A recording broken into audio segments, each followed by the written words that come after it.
What's going on, everybody? Welcome to another episode of the Commercial Real Estate Blueprint Podcast. We're doing a little bit different style podcast like we've done in the past that you guys seem to like a lot. Just kind of an update, almost like a brain dump of what me and Jesse are thinking on, how this year went, what we're planning for next year, and then talk about some key points and lessons that we've kind of learned over this last year. I think we've grown quite a bit, which is pretty cool. But before we get into all that, we want to just say, happy Thanksgiving. This will be dropping about a week after Thanksgiving. So I hope everybody had a really good Thanksgiving with their families and just got to spend some quality time, which is what it's all about. So, um, yeah, Jesse, how was your Thanksgiving? You guys went up to, well, did you go to Virginia, right? Yeah. Went to Virginia before Thanksgiving, kind of did that before, and then kind of spent Thanksgiving local here in Raleigh with my fiance's family and my family. We just kind of like took it easy, didn't go too crazy. We did a lot of traveling this year, so it was good to just kind of relax and hang out with family. How about yourself? You've had a crazy last couple of weeks. Yeah.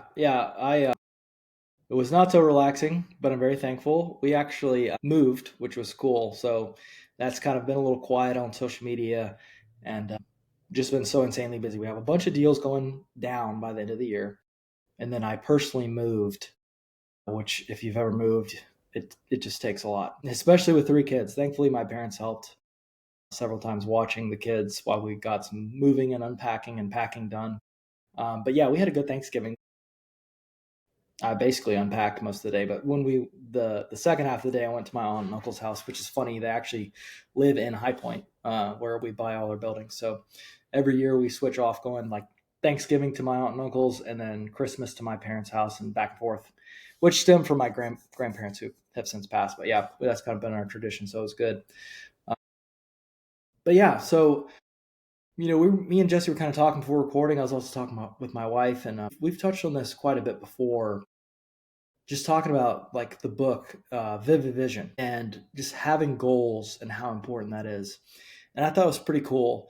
My wife and I had been looking for a house for probably about a year. We're always looking because, since I'm a realtor, technically I have the MLS and I'm always checking on houses and stuff. And we knew in this last house that, having a fourth kid, we wanted a little more space and we wanted a yard. So we had just sat down and set out this very clear vision of what we were going after, which was, a house that we could entertain people. We wanted a home where we could have like people over, not just for fun, but just to be able to ideally bless people, have gatherings, and just be able to spend a lot of time with our friends, be able to spend a lot of time with our family, which is, like I said, that's what it's all about. That's what we wanted, something a little bit bigger. In that sense, we wanted space for the kids to run around. I wanted some kind of office, which I'm sitting in now, which is pretty cool. And I'm gonna make this setup really nice if you're watching this on YouTube. But yeah, and Alyssa wanted a homeschool room because we're homeschooling our kids, and we just had a pretty long list of this is the type of things we were looking for, and we ended up finding it. And I think the reason why we were able to find it and recognize it, well, first of all, is God. Obviously, we've been praying and asking him to guide us, and we wanted to find something for our family. But we came and toured this house, and we walked in. We're like, this is got all these things, and like it just matched the vision we had set, which is so cool. And Jesse and I were talking that just like if you don't set a clear goal and a clear vision, then you're not gonna. You're not gonna accomplish your goals. And now we don't necessarily believe in manifestation or any of that stuff, but I do think that setting goals is very important, and having a clear direction is very important. Yeah. Yeah. Yeah. I think that God is very clear about, I think it's in Psalms. I think or maybe it's in Proverbs. A man's heart, plans his way, but the Lord establishes his steps. And, that's something that Graham shares with me all the time. And we make all our plans and we have what we think is best, but God is going to establish the way that we should go. And, it wasn't exactly perfect house for Graham. It didn't check every box, but it checked 90% of the boxes. It was kind of a no-brainer in the end, but, wasn't quote unquote perfect. Mm-hmm. I think for me, having a clear vision is something I always want to have, but it's hard for myself sometimes to I guess what I'm trying to say is No, you're good. You're good. Yeah, the verse you were talking about is huge. And my wife and I talk about it all the time. I wrote it down because I knew we were going to talk about it. But it's the heart. Sorry, the heart of a man plans his way, but the Lord establishes his steps. And it's Proverbs That's 69. it. And I think the Yeah, essence of the verse is like you can have plans. There's nothing wrong with that. You can have goals. You can have a vision of what you're going after. But obviously, ultimately, God's plan is way better than ours. Like, prime example of this is where we're at is not at all where we expect it to be location wise. And that's okay. We were able to be flexible and think, this opportunity is not just coming up for no reason.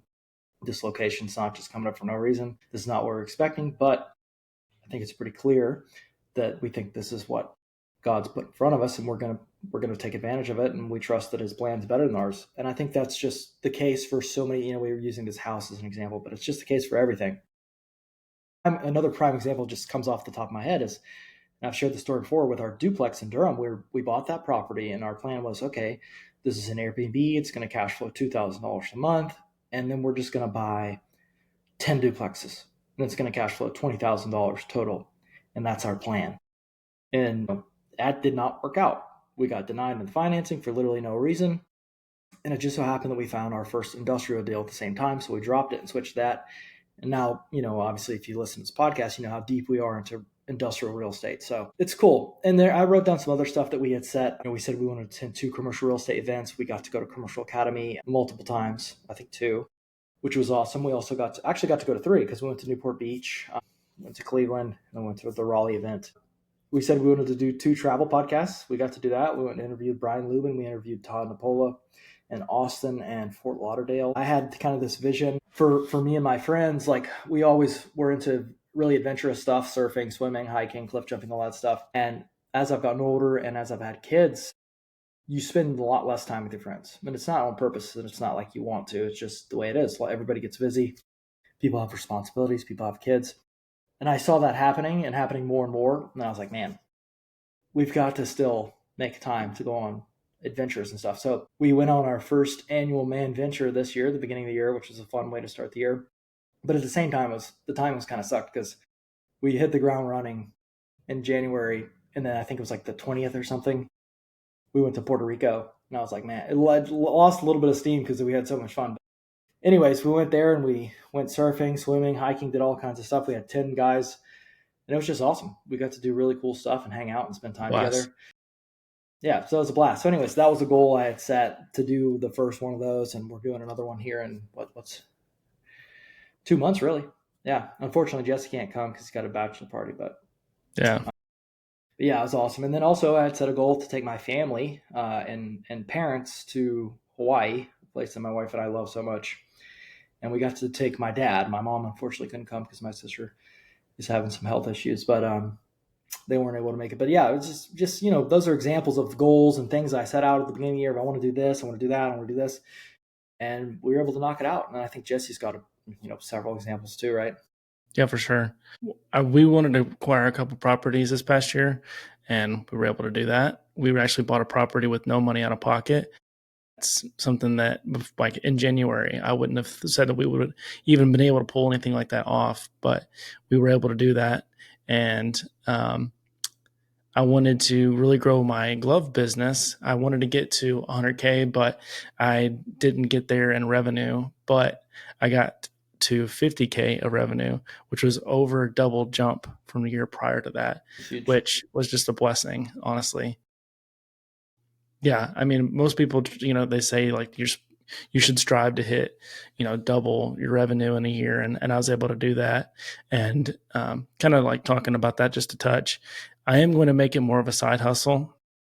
My goal for 2026 is going to be to make that a 30% profit. I just finished reading Profit First, and I would recommend that book to anybody that has any kind of business because I have never heard anybody talk about a cash flow management system in the way that they do and make it so simple. He does make a lot of things semi complicated, in my opinion, but I'm going to listen to what he says because he's doing it a lot longer than me. And for those that know me, I'm not the most organized person. And I think if you're like me, who likes to get a lot of stuff done and has a lot of things going on, that's going to be a great way to help manage yourself, if that makes sense.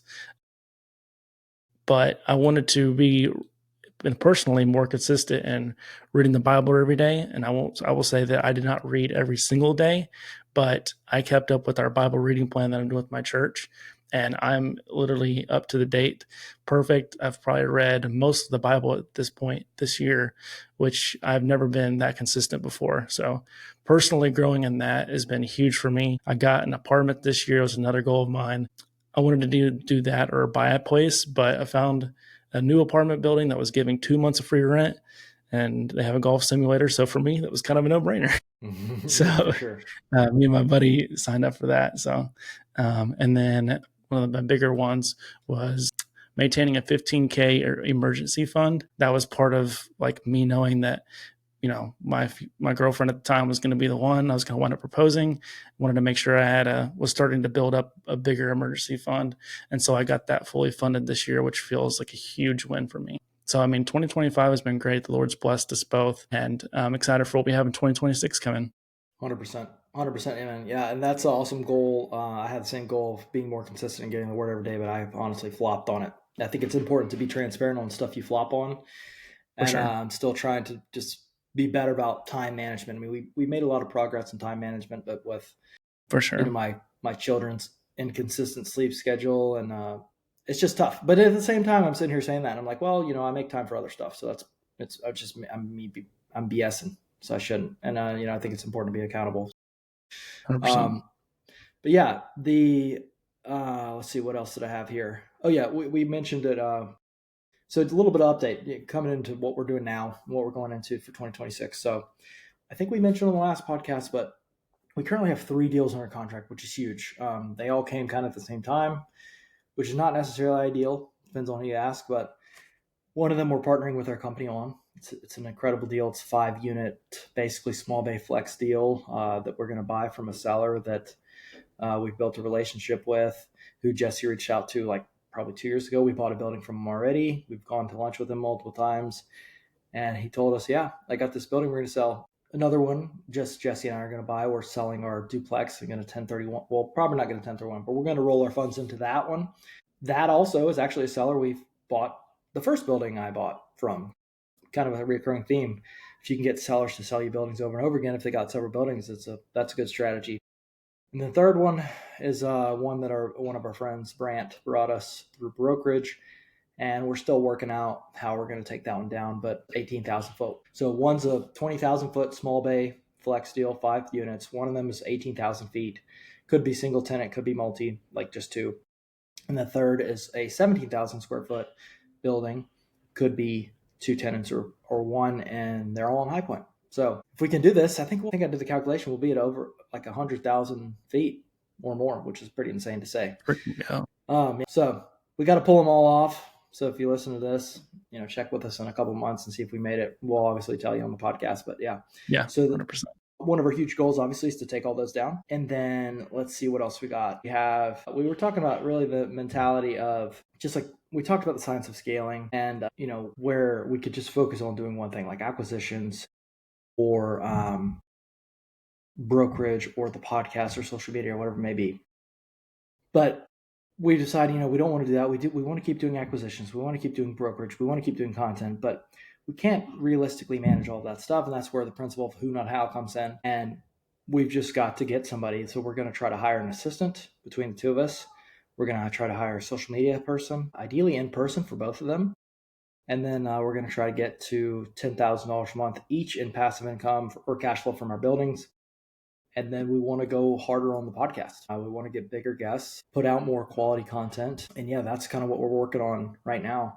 And one thing too, while we're going all through all this stuff, such a key thing is books. I set a goal to read 12 books this year and not just fly through them, but really take it in. I think I'm at like 15, which is pretty cool. And I did the same thing last year. Half the stuff we talk about is concepts we got from books. So if you're not reading books and you want to level up what you're doing, like just these business books are just so crazy. They're so crazy. But yeah, do you have anything else to touch on that, Jesse?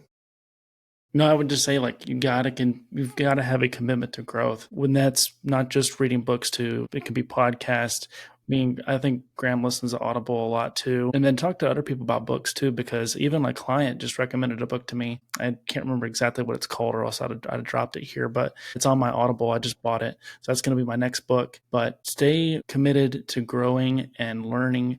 And that's not just with business, it's personal life too. I've been reading some personal life books, mental health stuff. Like, definitely be reading all the time. It's very important. Bible is the original self-help book, by the way. So definitely recommend that, obviously. Yeah, 100%. I think it's one of the cool things that City Plat has done really well. They've created a culture with core values that we know and actually act on, and one of them is commitment to growth. And so, like, 100%. I'll be talking to other business owners or entrepreneurs, and mention, yeah, I'm reading this book and that book, and they're like, oh, I don't really read books, and it's like, that's crazy. And I'm like, literally every single week at our sales meeting on Tuesdays, every single person in the room talks about what book they're reading and the insights they're getting from it. So I mean, it's just so cool to be at a company with a culture like that. And we've said it before, but that's a big reason why we've been able to do what we've been able to do. We're Mm-hmm. watching these people grow and just do crazy things. Yeah. Did want to mention this quickly. I mentioned we went to a small bay boot camp, and I think we both came out of there like, man, small bay flex is definitely the best asset. And to Graham's point, we would not be able to buy 211 Swarthmore, I don't think, without City Plat. We wouldn't have known about the asset class. We wouldn't be able to go to that boot camp.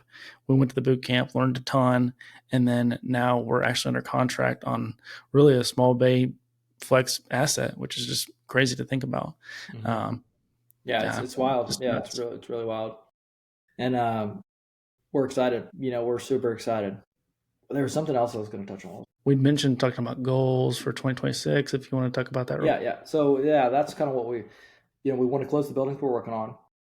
We want to go bigger on the podcast. We want to get $10,000 a month each. And then I mentioned we want to hire an assistant. We want to hire a social media person. So that's what I was going to say on here. If you are listening to this podcast, because we have quite a few listeners now, we're very thankful for all of you. We wouldn't be able to do all this stuff without you. If you're local to the Triangle area, like Raleigh, Durham, and you're handy with social media stuff, or you're interested in getting into commercial real estate, you want some mentorship, and you're okay doing administrative stuff for a while, reach out to us. Shoot us an email, shoot us a DM on Instagram. We're going to be looking for both of those people. And, I think we don't know everything, but we know a lot, and we've learned a lot, and we've been fortunate to be around people who know a lot. So we've soaked a lot of that in, and we can definitely give back and teach in those areas. So if you're looking, for a role where you can grow, like we're talking about, and you want to be our assistant, reach out to us. If you're good at social media, you're good at editing short form reels, short form YouTube content, YouTube videos, all that types of stuff, reach out to us. And you're good with the camera. I mean, that's what we're looking for. So yeah, I think this has been good. We'll get back to our regular schedule of guests next week. Also, two other things. If you have somebody you want us to try to interview, let us know. We'll try to reach out to them and get on the podcast. That actually happened. One of our listeners told us, you got to interview this guy. And he sent me on Instagram. It was Todd Napola. And that's how we got connected to him. Went down there to Tampa, or not Tampa, Fort Lauderdale. And Hollywood area. filmed a podcast with him, which was awesome. So let us know. We'll try to get them on the podcast. And, nobody's too big. We'll go after them. Can't guarantee we'll get them, but we'll try it. And then, what's the last thing? Oh, yeah, reviews. We only have like 5 reviews, and we have way, way more listeners than that. So if you guys are listening to this, please go leave us a review on Apple Podcasts and Spotify. Those are the 2 main things. We would really appreciate Help a it. ton. Mm-hmm. Be able to reach way more people, and I don't know what, it's just something with the algorithm. It just pushes it more to more people. And so we want to help people. We want to help more people. And you guys help us to do that. Absolutely. And if you have, go ahead. You had mentioned swinging for the fences. I want to name drop a few of the people we're really trying to go after. We're trying to get Brendan Turner. We're trying to get Grant Cardone. We'd love to get Dan Martell on here, Carlton Dennis. So if you guys somehow know somebody, help us out. That's a great idea. Jesse Itzler too. You see Jesse Itzler, yeah. Jesse's calendar behind him. We would love to have Jesse Itzler on here. Right here. But yeah, I think that's all good. And we appreciate you guys listening so much. And I feel like there was one other thing. And on that same line of thought, if you have something you want us to cover, where we have a podcast like this, where it's just me and Jesse, no guest, and you want us to cover some topic in commercial real estate or have questions, we would happily do that. So just reach out to us. We'd love to hear from you anyways, Instagram, DMs, or email. And Yeah. yeah, Either's thanks perfect. guys. Thanks for listening, and we will see you in the next one. Peace.